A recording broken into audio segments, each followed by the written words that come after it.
अस्सलाम वालेकुम व्यूअर, आपका भाई मोहम्मद शर्जील इलेक्ट्रिक से तमाम भाइयों को अपने चैनल में खुशामदीद कहता हूँ। जो भाई नए हो मेरे चैनल को प्लीज़ सब्सक्राइब करें, बेल आइकन प्रेस करें ताकि आने वाली मेरी हर नई वीडियो का नोटिफिकेशन आप तक पहुँच सके। ये जनाब वाला हमारे पास एक डिजिटल फ़ैन है। इसकी जो स्टेटर की लंबाई है वो 1.5 इंच है। तो ये देखें, इस तरीके 24 स्लॉट में है। तो इसमें जो मैं तार नंबर डाल रहा हूँ जनाबे वाला 29 नंबर डाल रहा हूँ। तो इसकी जो टर्नें हैं वो जनाबे वाला 150 280 है। ठीक हो गया। छोटा जो कोयल है ये वाला, इसकी जनाबे वाला 150 हो गई, तो ऊपर वाले की 280 हो गई। तो ये देखिए, इसकी जो पिच है 1 तो 4, यानी कि 1 2 3 और 4 सेंटर में 2 स्लॉट छोड़ देने हैं।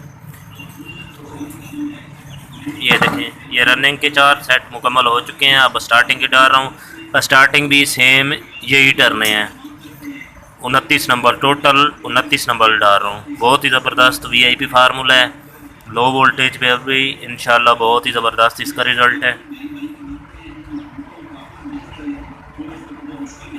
ये देखो, जो नीचे हमने डाले थे छोटे कोयल, तो ऊपर वाले जो स्टार्टिंग वाले छोटा कोयल होता है वो नीचे वाले छोटे कोयलों के ऊपर डाला जाएगा, तो बड़ा अलहदा अलहदा डाल जाएगा। हमारी वीडियो पसंद आए तो लाइक करें।